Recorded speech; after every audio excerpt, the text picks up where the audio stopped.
Right, good afternoon, everybody. Here with Josh and Paul. It's been a few days, so got some 3 days of numbers to share with you. In addition, we have two guests. One is Fran Rabinowitz. She oversees all the public school superintendents. I thought Fran would be a great person to share with us today because it was about 2 weeks ago that we put in place our 50-page back-to-school strategy. And Fran has shared that with all the superintendents. They're going to get back to us with more specifics and budgets in the next week or two, but she can give us sort of a half-day report.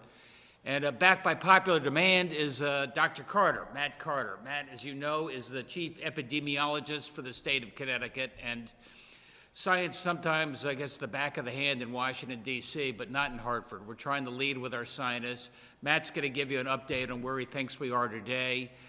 Looking at the metrics. On Thursday, we're trying to get Scott Gottlieb back. You maybe remember Scott helped advise our reopen committee and give the best scientific advice we can share with you in terms of what's going on. This 3-day summary is maybe interesting just on a couple of fronts. I suppose 23 fatalities jumps out of the page at me. I want you to know that tragic number really reflects the fact that there were 6 fatalities reported in the last 3 days and 17 that are backed up over the course of the last few weeks as we get caught up with some of the funeral homes and other certificates coming in. Hospitalizations over the last 3 days, I told you that's going to bounce around since we're close to the bottom, but -3 shows you we're still in good shape there with plenty of capacity. Still good time to go in and get that elective surgery maybe you thought about putting off. And finally, we've done about 10,000 tests a day, 31,000 tests over the last 3 days, 223 positives, which Josh tells me is about 0.7%. So our positivity rate, the percentage of folks we test who test positive for COVID, is still very low, one of the lowest in the country, and less than 1%. And over the last week, it's about 0.8%. So far, so good. The next chart is something you've seen before. It shows you hospitalization statewide. Max added in April 20th, which is the date that we put in place our mandatory mask order where you can't maintain 6 feet of social distancing outside. And I think it shows you the good direction we've been in for a while. Numbers you cannot take for granted. I mean, I've been surprised by a couple of things since last we talked. One, I thought maybe once you got hit by the storm, you were backside of the storm, we had weathered the storm, and you'd be okay. And then I look at states like Louisiana and Washington State, which were hit early, as was Connecticut, and they're getting hit a second time now. So it reminds you it's not like a region builds up an immunity. You have to stay very cautious. Also, I say, look, it's down there in Florida and Texas, those southern states. Doesn't probably impact us as much here in the Northeast.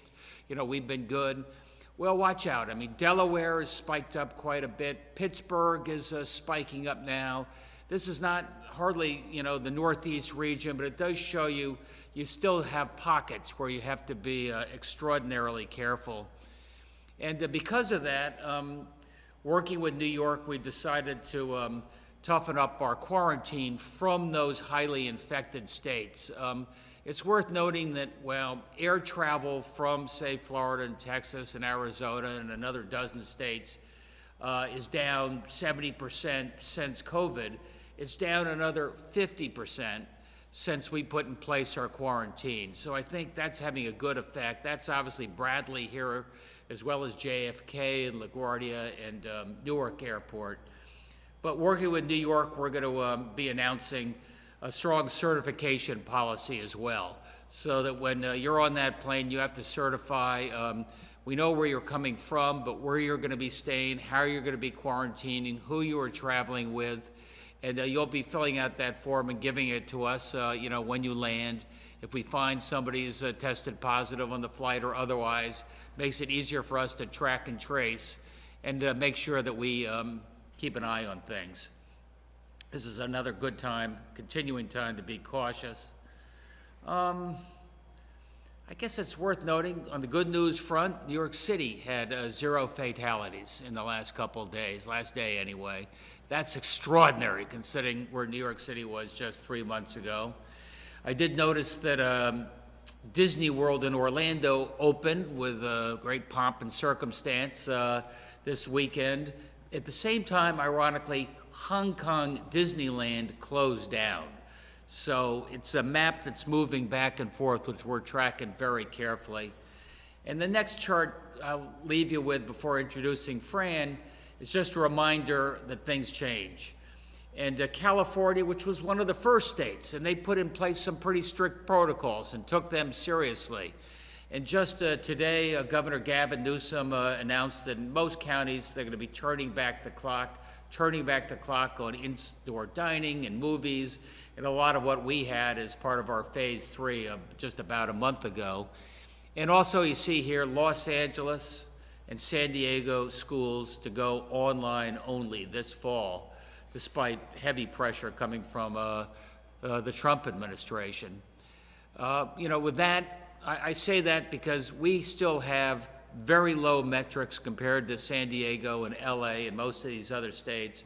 We're in a unique position so far to be able to open our schools online, on time, I should say, and most of the kids going back into the classroom, those that don't feel comfortable being able to learn at home. But obviously that's going to be subject to where we are a month from now, and that's why Fran Rabinowitz is here to tell you what she's hearing from the superintendents, and then Matt Carter will be here to answer any questions you have from the epidemiology point of view. Fran, what are you hearing from the superintendents? Thank you, Governor, and good afternoon, everyone. And I'm very pleased to be here today. I work hand in hand with the superintendents. I probably talk with at least 100 of them a week. And here's what I know. They are taking the plan and they're taking it apart. They're beginning, we have 3 different options. We're hoping to bring back all of the children because we know, as everyone knows, that there is nothing more effective than having the children in their classes with their teachers. So we're watching the science very carefully. We want to bring them all back, but what I guess I want everyone to know that is that the superintendents and their teams are working to do that, but only if it's healthy and safe for every child and every teacher and every leader. We're looking at 5 different ways. We're looking at hand washing, sanitizing, cohorting, face coverings, and social distancing. No one of them is a magic bullet, but we're taking all of them together to produce a safe and healthy environment. And again, it's with the science. We're looking at the data trends. We also are working on a hybrid model. If in fact the data ticks up and we realize we cannot bring all the children back and keep our staff and children safe, we will go to a hybrid model where we will bring some children in some days, others on distance learning, and bring them in on other days, different grades at different times. And thirdly, if in fact we are like Los Angeles and San Diego, and we hope this does not happen, but if the data shows us that we have to go to online learning, we will be prepared for that in the best way possible. And we are preparing district by district for that. Every district is somewhat different. We want to be sure that all the students have connection. We want to be sure that they have the hardware they need, and we want to be sure that we have excellent content and strategies for them. So yes, we have been incredibly busy and we will continue to be busy over the summer. What is difficult, and I just want to be very honest, is there's ambiguity here, right? I mean, we can't be 100% sure of any model, and that's why we have to make every model as wonderful as it can be for our children, and the objective is to keep them healthy and safe. Well, thank you, Fran. And with that, Max, any questions? And ask some tough ones of Dr. Carter. NBC, Connecticut. Yes, good afternoon. Regarding the certification policy, Governor, what's the enforcement on that to make it not just a piece of paper? Are you considering checking in on people where they're saying if they're quarantining like they're supposed to? Would you be giving the certification to local law enforcement? I mean, would those tested within a certain period of time be able to avoid quarantining? Right now, when you get off the plane, you're going to have to self-certify. This is where you're going to quarantine. Maybe there'll be a state police officer nearby just to remind people how seriously we're taking this. We have opportunity, we can call in just to make sure you're where you're supposed to be when you quarantine. I know that Andrew is thinking about some fines in case people abuse the quarantine methodology, and we'll be figuring that out over the next week or so. For Fran, what do you feel like is the likelihood of option one of bringing everyone back to the classroom? I know there's a lot of concerns from teachers. There's a lot of concerns from parents. You know, others have tried and they've actually had to shut schools down. Well, right now, given where we are in Connecticut as one of the best states, right now it is looking good to be able to bring students back into a safe and healthy environment. And what I am doing and what we're doing as superintendents is working every day with our teachers and our teacher unions to assure them that we want all the kids back, as do they, as do the families. But honestly, it has to be a safe and healthy environment. Right now, the data is showing us that, but that data could change tomorrow. And we are very cognizant of that. And then my last question for Dr. Carter, what is your level of concern for the coming fall with the flu adding into the mix?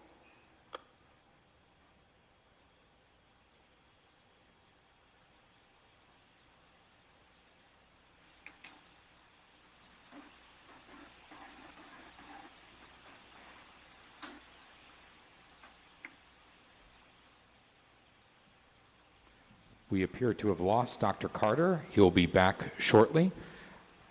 We'll move on, and we'll get back to Dr. Carter with that question once he logs back in. Channel 3 Eyewitness News. Yes, a real quick question for the governor, maybe even Ms. Rabinowitz. You know, New York says that they're not going to reopen their schools unless the infection rate is below 5%. Is Connecticut going to be doing the same? And will that same criteria be used here? Similar criteria. I've got to talk to the experts about what those metrics are going to be.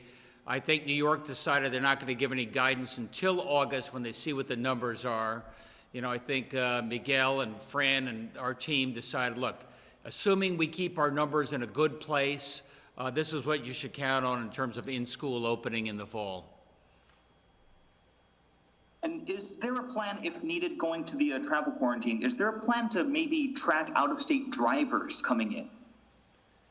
We're not there at this point. I think most of those drivers don't drive up from Florida per se, but maybe they would rent a car at LaGuardia Airport or something, and there New York is going to be tracking them carefully, and we coordinate with them, with New York. News 8. Good afternoon, everyone. Governor, before I ask you about Johns Hopkins today, I'd like to ask Fran, I spoke with a couple of people that deal with facilities and everything that goes into that, and I know it's difficult to predict how it's going to be a month from now, but I think their concern has to do with, you know, if we're to order all the stuff that we're going to need to keep it clean and everything else and spend money that's really not in our budget yet, it's one thing to do that and then the kids coming back. It's another thing to do it and then all of a sudden it's put off another month or a couple of months. How difficult and how closely are you working with facilities people to get everything that they need to move forward? I believe that every superintendent knows that the sanitizing of the building is incredibly important, and I do believe we're working with facilities, and superintendents are working with each other. When we talk about this, we talk about regional efforts to work with each other and and to network to talk about where's the best place to get whatever cleaning agents you need. I would say I'd rather be prepared. And if I have leftovers, I can use them as time goes on. But we have to be prepared. And right now, it looks as though we can bring them all back. And I think we need to prepare as if that is what will happen. Fox 61. My first question is for Fran. So since summer's quickly coming to an end, parents are getting nervous in terms of figuring out back to school plans, if they can go back to work or if they have to plan for daycare on certain days. When is the latest parents can expect a final plan from school districts? Usually what we've been doing is giving folks, 2 to 3 weeks notice. So our anticipation is we're going to be looking at the metrics in early August, and at that point we'll have a go for September. That said, as Fran has pointed out, and so has Miguel, if things change quickly, and they can, we're looking around the rest of the country, our schools do have a backup plan as needed, but we're going to have the go sign in early August. And then, Governor, you said you'll be announcing that new certification policy. When will it officially be in effect here in Connecticut, or is that going into effect today? No, it's going to take a few days for us to get that implemented. So I'd say by the end of this week, and certainly for the weekend. While I've got it, I think there was a question for Matt Carter. Is he back? Matt, you maybe heard it was a question, I think, regarding the fall, the flu season, and what surprises you or what we should anticipate then. Sorry for disappearing on you. Little problems with my computer at home. I just wanted to remind folks that we are concerned about having a flu season around the same time as COVID-19. With any luck, influenza season will happen when it usually does, which is for us, influenza season usually gets started in late December and goes through January and February. If we see a resurgence of COVID-19, it would be better for it to come before that so that they don't overlap. But in preparation for the flu season, we will need to use a vaccine so that it'll be easier. We don't want to deal with flu cases at the same time as we're dealing with COVID-19 cases. And Dr. Carter, earlier there was a question relating to the preparedness of schools and what needs to be seen. If you could comment on that as well. Well, I think this is the question that I've watched on the news every night for more than 10 days right now. This is the national conversation about how do we open schools. The key is that not to reopen schools when we have widespread community transmission of COVID-19. That's really clear.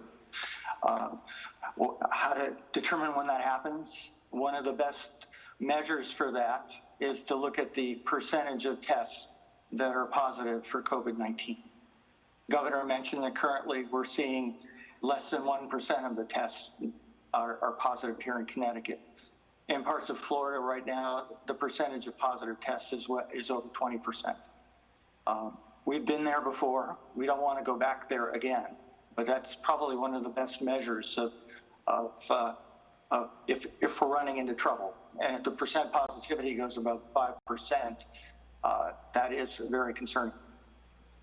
The same things that we do now are the same things we need to do when schools are reopened. We need to social distance, and I know that that's not easy in a school setting. One thing leads to another. Obviously staying 6 feet apart in schools is difficult.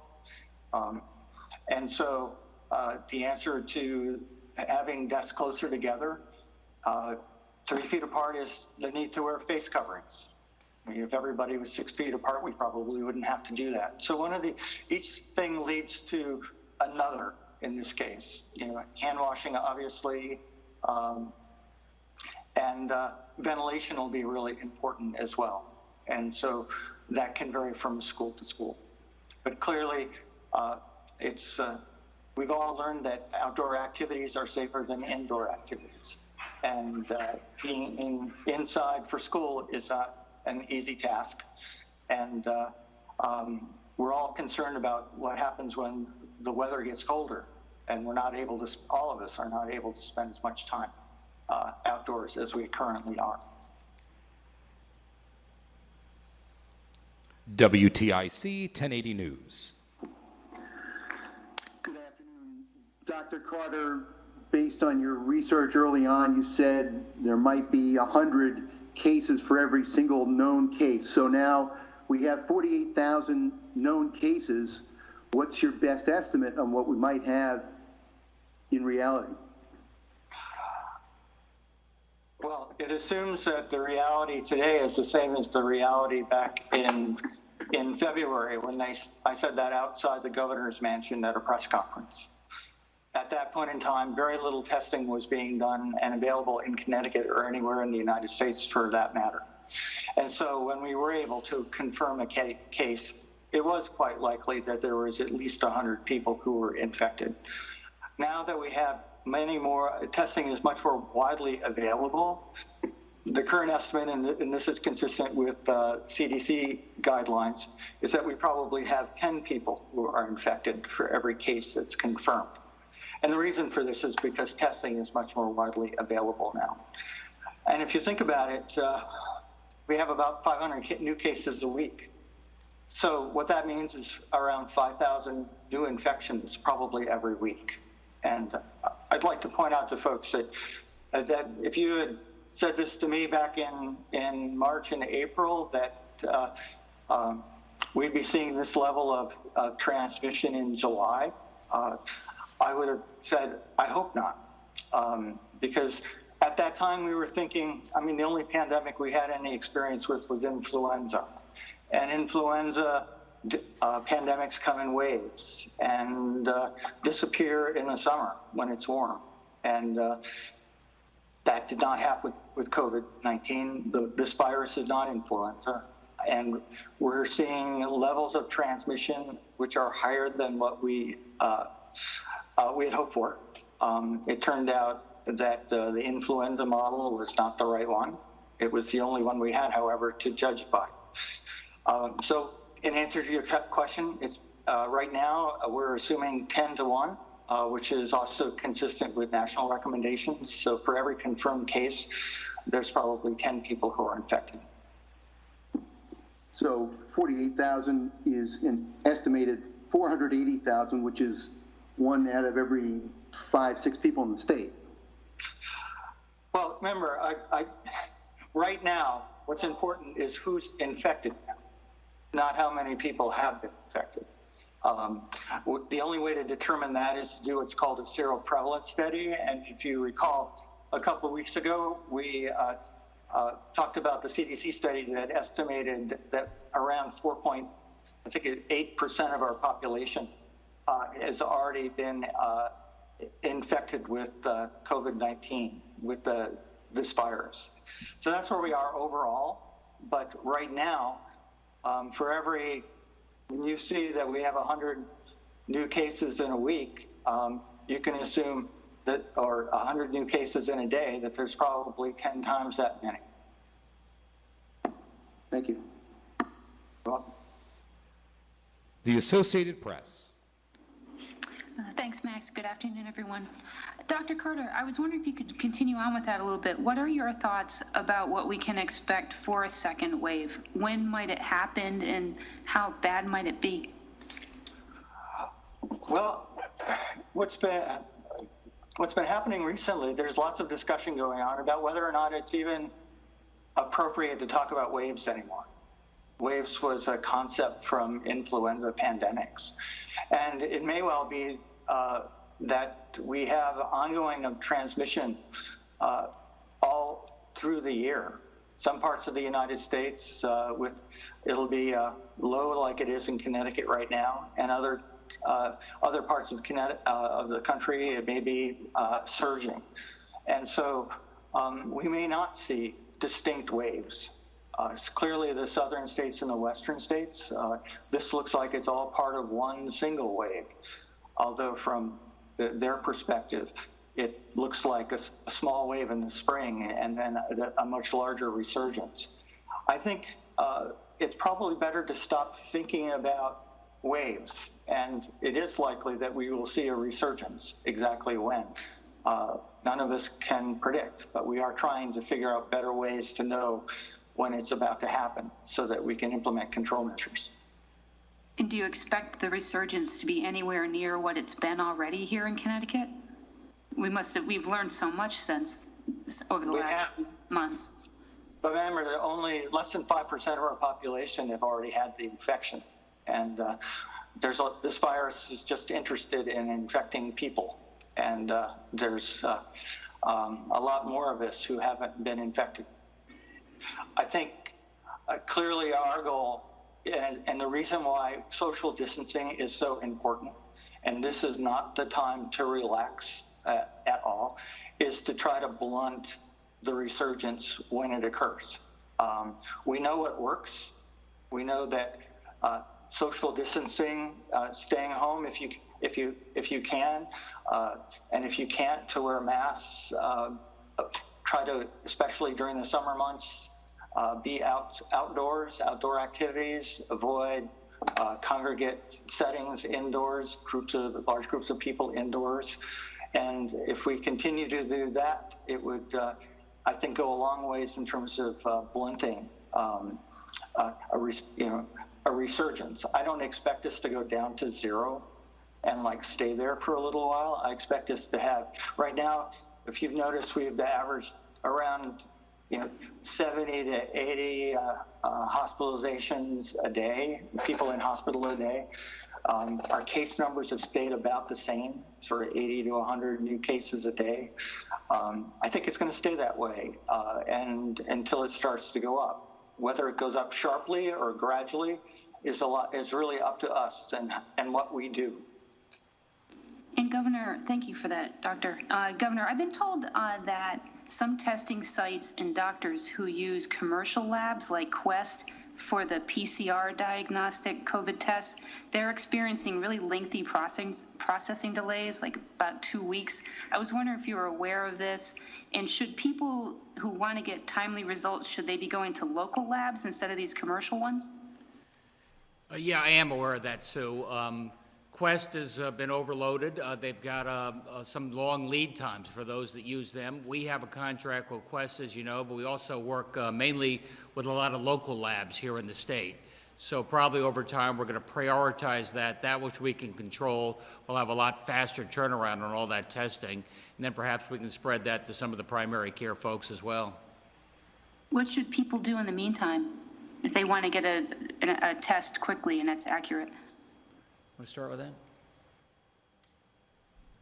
Yeah, I mean, they can ask the testing site that they're planning to go to, what lab they work with. That's something that could be shared. And right now, as you mentioned, it's pretty well known that some of the large commercial labs, Quest in particular, are quite behind. Thank you very much, everyone. The Day of New London. Hello, Governor. Just wanted to ask what your latest thinking might be about Phase 3.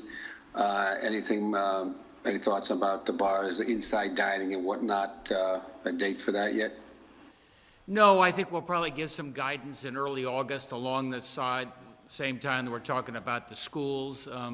Again, you saw us point out that California has now closed down indoor dining. So my hunch is, at this point, I don't see any reason to make big changes, but we'll have clear guidance in the next few weeks on that. Okay, thank you.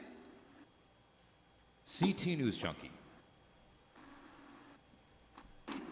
Thanks, Max. So this question is for Dr. Carter. Is the state tracking infection rates among hospital staff, and what does that look like? We are not tracking infection rates among hospital staff. That's up to the individual hospitals. Okay. And so there's no reason that they should be reporting that to the state then? We receive reports about positive cases where they occur, but we don't necessarily receive information about what their occupation is. Okay. And how is the contact tracing program going? Well, actually, we're very fortunate. Contact tracing works best when the number of cases is low and the number of contacts is manageable. And so this is the best time to be doing contact tracing. It doesn't work very well when you have the kind of case numbers that are being seen in Texas or Florida. But right now, this is the perfect time, and our local health departments and are working to identify contacts in every cases. And we're being quite successful in reaching most of them. And so we should take advantage of this time to try to use contact tracing to drive down the rates. Is there a percentage? What are we for responses? Yeah. Josh has those numbers. Yep. The latest numbers for last week is that we were over 90% again of cases contact within 48 hours. Similar to the prior week, about half of those successfully contacted and provided contacts to us. And then of those contacts, again, over 95% of those followed up within 48 hours, and about half of those successfully contacted as well. So each week, the metrics have gotten better and better, and that's really a testament to Dr. Carter, his team at DPH, and our partners in the local health departments who are continuing to adopt the process, get better and better at it each week, more resources brought to bear. We're now over 900 tracers registered in the system. So I think very good progress from the team. Thank you. The Waterbury Republican American.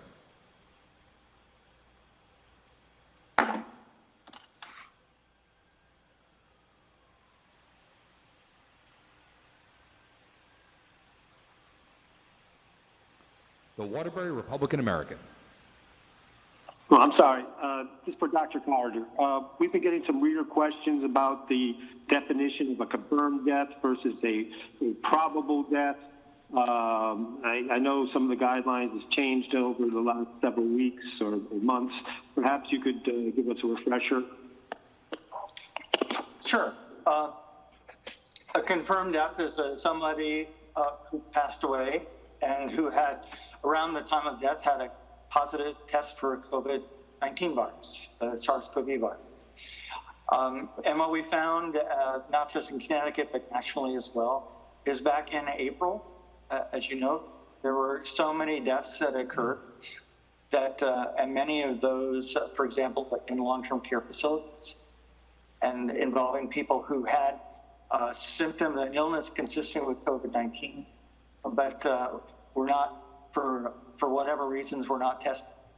And so in those cases, the Office of the Chief Medical Examiner determined if, based on the symptoms and what was going on in the facility, for example, that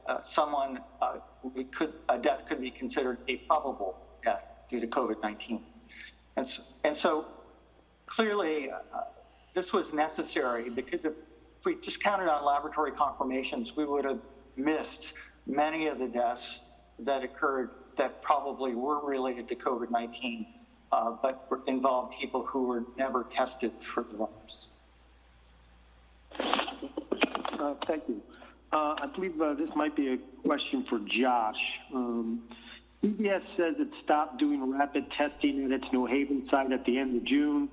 It now encourages people to go to its 27 drive-through stations. It says it has the capacity to do 50 tests a day at each site. Is that enough to meet demand? Well, CVS in their retail testing capabilities is just one of the many testing partners we have in the state. So we have over 160 sites in total.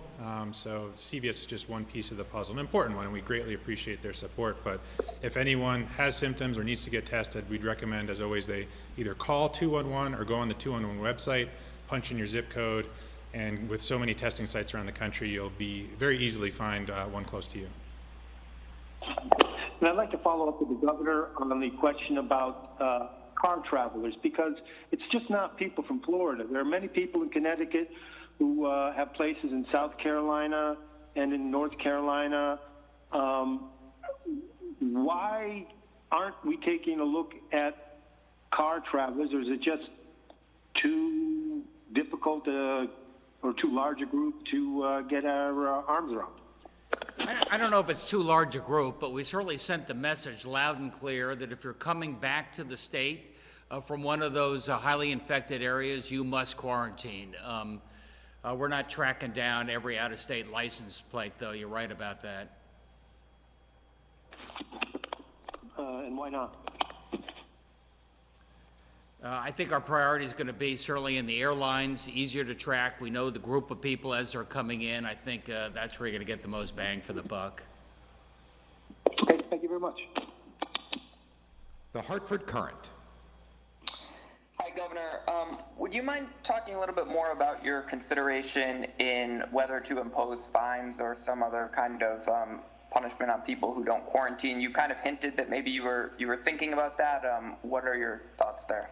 My thoughts are we haven't had to do that to date. When it came to masks, when it came to safe store rules, when it came to preliminary quarantining, but we did want to send a strong message that we are taking this seriously, and you should take it seriously. So before you get on that plane in Miami Beach to come up to Bradley Airport, know that we will be asking you where you plan to self-quarantine. Make sure that you're taking this seriously. And let's see how that goes for a couple of weeks. If we find we still have a lot of leaks in the bucket, we can think about other disincentives to make sure people take it even more seriously.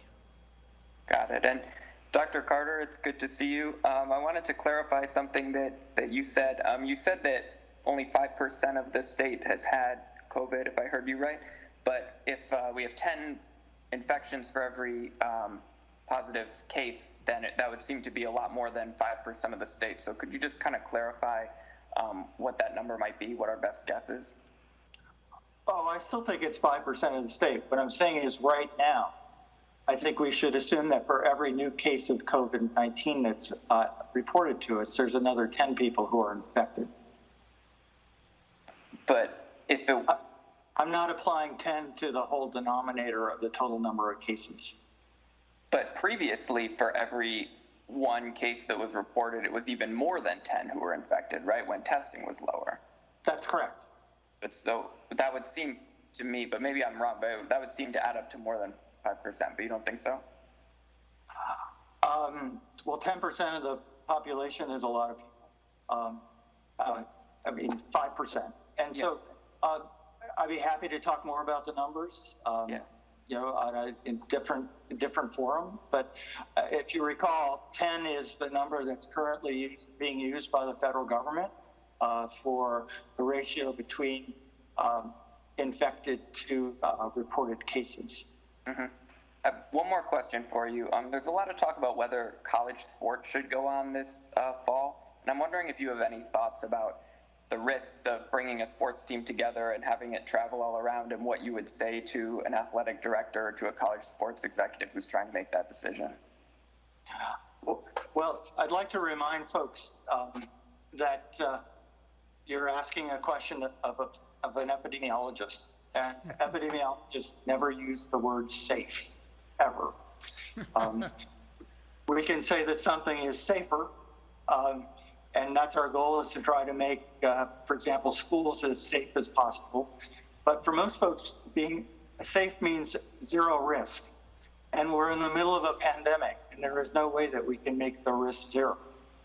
And so to answer your question, we have to ask ourselves, as a society, are sports important enough that we're willing to accept the risk that people involved in those sports might come down with COVID-19.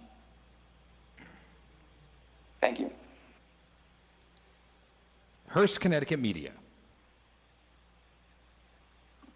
Hi, Governor. It's Caitlin Krasselt. Couple of questions for you. The first is regarding the mandatory quarantine. You mentioned if you see some leaks, continue to see some leaks in the bucket. Have there been reports of people not adhering to the mandatory quarantine when they arrive here? Just anecdotal, that not everybody automatically self-quarantines. It is voluntary, so this is just one more level of a strong reminder how important it is. And for Dr. Carter, I know that there's been some research as to different strains of the virus. Is that important when you're tracking the virus, and is there a way to determine what strains are spreading? Well, there's really two strains. There's what we call the Wuhan strain, the original strain from China, and there's the European strain. What we know now that in Connecticut, and researchers of Yale have shown this to be true, is that the original cases in Connecticut were actually caused by travel from the West Coast, and they were the Wuhan strain of the virus. But for all of us who remember what it was like when the New York City outbreak exploded in Westchester County and moved into Fairfield County, New York cases were actually caused by the strain from Europe, which we now know appears to be more easily transmissible from person to person than the strain from Wuhan. And so there's no evidence at this point that it's more, that the illness it causes is any more or less severe, but it is more easily transmitted from person to person. So right now, we're dealing in Connecticut the European strain. So this was the strain that went from Wuhan to Europe, from Europe to New York City, and then from New York City to New Jersey and Connecticut and the rest of the Northeast. Okay. Okay, and sorry, back to the governor. As you mentioned, California is going backwards and in its phases. When you're considering Connecticut's phases, are you looking only at our data here, or could there be, what data in other areas would prompt you to, either move backwards here or reconsider things like reopening schools? Well, certainly slowing up in terms of phase 3 and bars and increasing capacity in restaurants were less impacted by exactly what's going on here, since we have a very, very low infection rate right now, but learning from what's going on in other parts of the country where you saw bars and crowded restaurants could really have an infectious multiplier. So we are learning from them, and that is impacting us. Is there a specific data point or data level that you would shut down indoor dining completely here or go backwards in any capacity? I would worry if I saw the acceleration that I saw in Phoenix and Miami, not that they went up past, say, 3% or 5%, but how fast that hockey stick swung up. That would mean we would have to respond quickly. And as I said early on, when it comes to what we want to do here, we want to proceed cautiously just so we don't have to backtrack. And so far, so good. Thank you. The Connecticut Mirror. Hi, Dr. Carter, can you give us a sense of the impact on the delays in Quest and the other commercial labs because of the demands in other states? What is the impact on the accuracy of the 7-day rolling average in Connecticut right now? You got a feel for that?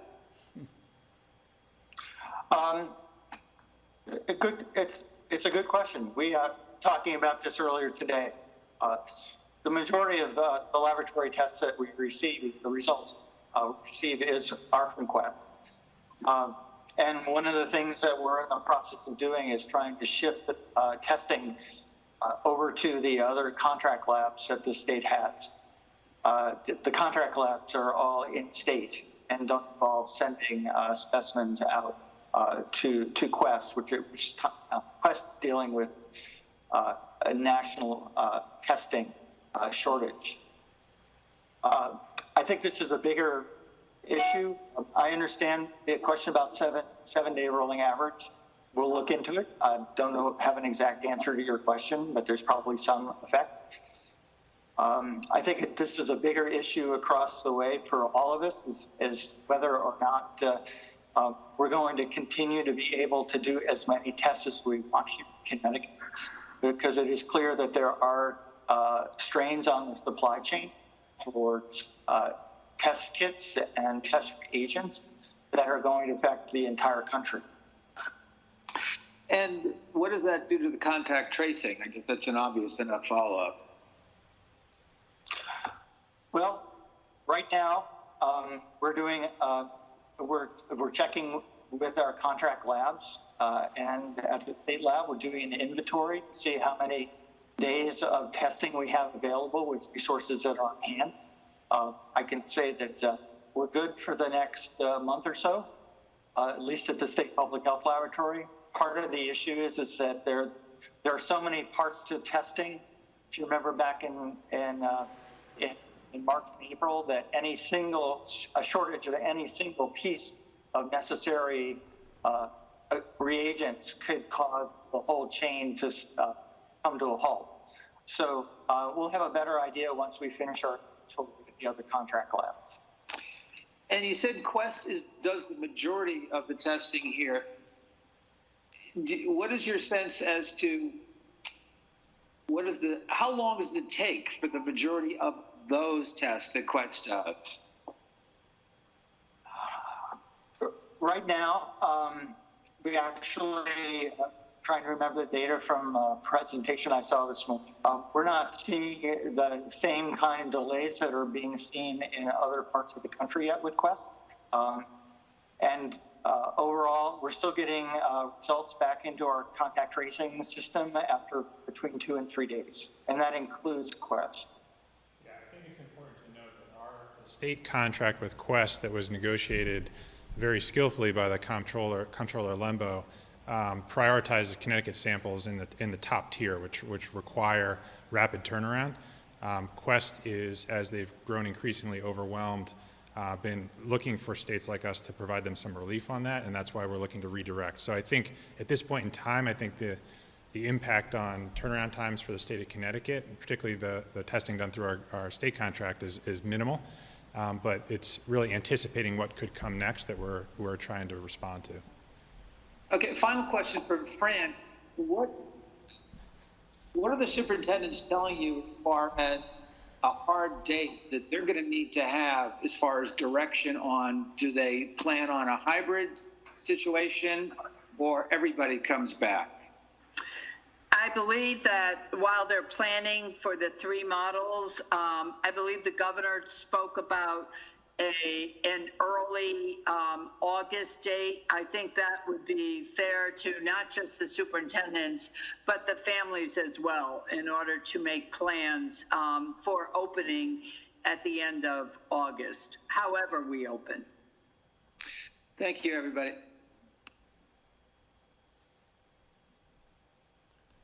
All right, well, look, Fran, thank you very much. Dr. Carter, one thing you said I'll always remember is I'm an epidemiologist. We never use the word safe. We do use the word safer and how we can stay relatively safer. One thing you probably saw in the early graph we had was the day we implemented mandatory wearing masks. That was April 20th. For the next 3 months, our hospitalizations have gone down since that date. And what a difference it makes. It does make you safer. As you know, we've had a little bit of a competition about who can come up with the best story about wearing the mask. On our Twitter account, we have our friends from the play Hamilton who submitted their effort. And here's Stu Leonard, our locally owned, on why to wear the mask.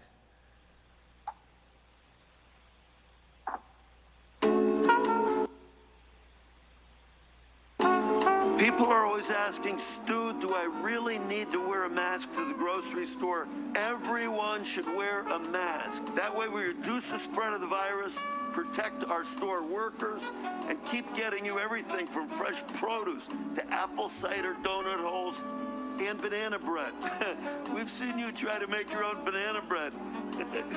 This is why you leave it to the pros. He's a kick. Thanks, everybody. See you soon.